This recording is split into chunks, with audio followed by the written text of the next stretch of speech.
Hello, Minneapolis and the World Wide Web. It's J. Scott Williamson, host of Cinema Apocalypse Cutting Room Floor. This has got to be a record for me. This is like my third show, like in 6 weeks or something like that. I don't think I've done that since like when we very first started the show, and I was actually on time all the time.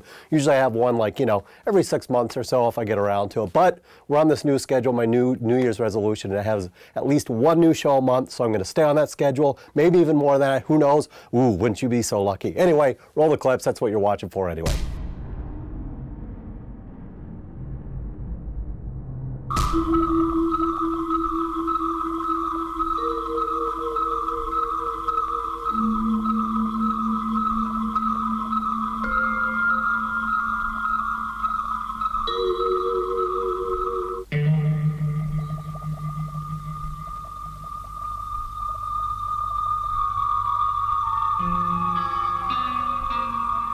I have not been able as yet to get living beings on whom I can carry out cellular mutations.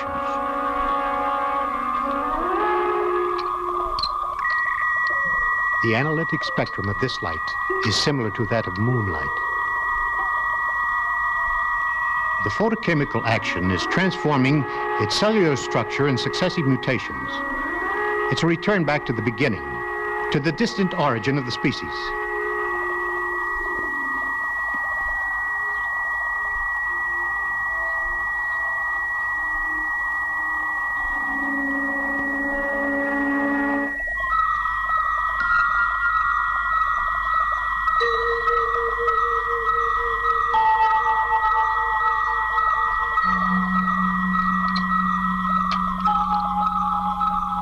You have just seen a poor imitation of the phenomenon of Loreley. The action of the moon cultivates the marvels of metamorphosis. Excuse me, Professor, but this has nothing to do with me. You know, I kill the game as it comes within my sights. I don't wait to find out what it is. Can't you guess my objective? I have to destroy a monster that's invincible. Much more dangerous because no one believes in it. If it's invincible, how do you intend to kill it? With a bullet or with a knife? Very good question. You recall that the sword of Siegfried had certain qualities that were invincible. So you're still joking about legends, eh, Professor? It's no joke, my young man. It has radioactivity. It can destroy the cellular mutations of Loreley and can send her back into the legendary night from which she has come. Come with me.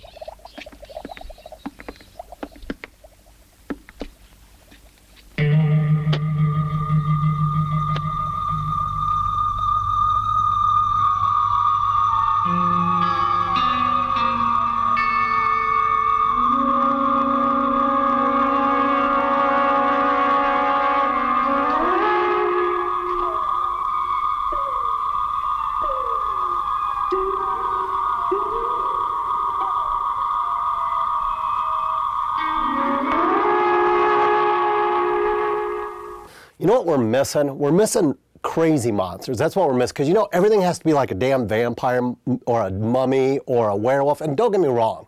I love mummy and werewolf movies, vampire movies, not so much, only because there's a million of them. And don't even get me started on goddamn zombie movies, because there's way too many of those.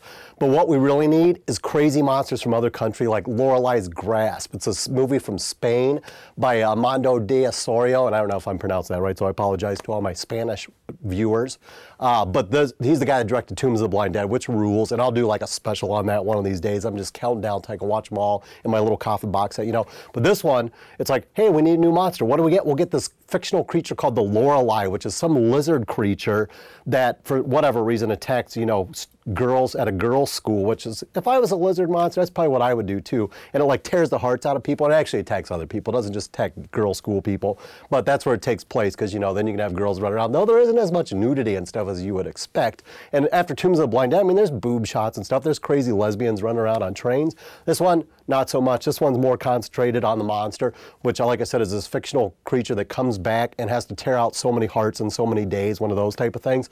But it gets really weird because there's this dude they hire to hunt it down, you know, And he tracks it to this underwater cave, and he goes down there, and it's this beautiful woman. And I swear to God, this dude is like the Captain Kirk of Spanish horror, because here's this chick who looks almost kind of green. She has this weird makeup on, and he meets her, and he screws her like in the first 5 minutes. Now, if I'm hunting some crazy creature, and I run into this woman in a mill or wherever the hell it is that they're having sex, and she just wants to start making out with me, first off, I know something's wrong with her if she wants to make out with me. But this guy, even though he's semi-good looking, you know, you think, hey, girls might want to make out with him. It's a crazy lizard creature running around tearing your heart out. You don't just make out with strangers in barns. You just don't do it. And then you don't follow them underwater and make out with them some more, because that's even worse. Gore's plentiful, though it's really fake, you know, like 70s Spanish gore where they rip hearts out and it looks like, you know, they ripped out a mannequin and blood, you know, fake blood splaying all over. But it is a cool creature, and it's got plenty of atmosphere, and it's fast-paced, and it rules because it's a cool Spanish horror movie, and it's Amando de Ossorio, and he directed Tombs of the Blind Dead. Enough said.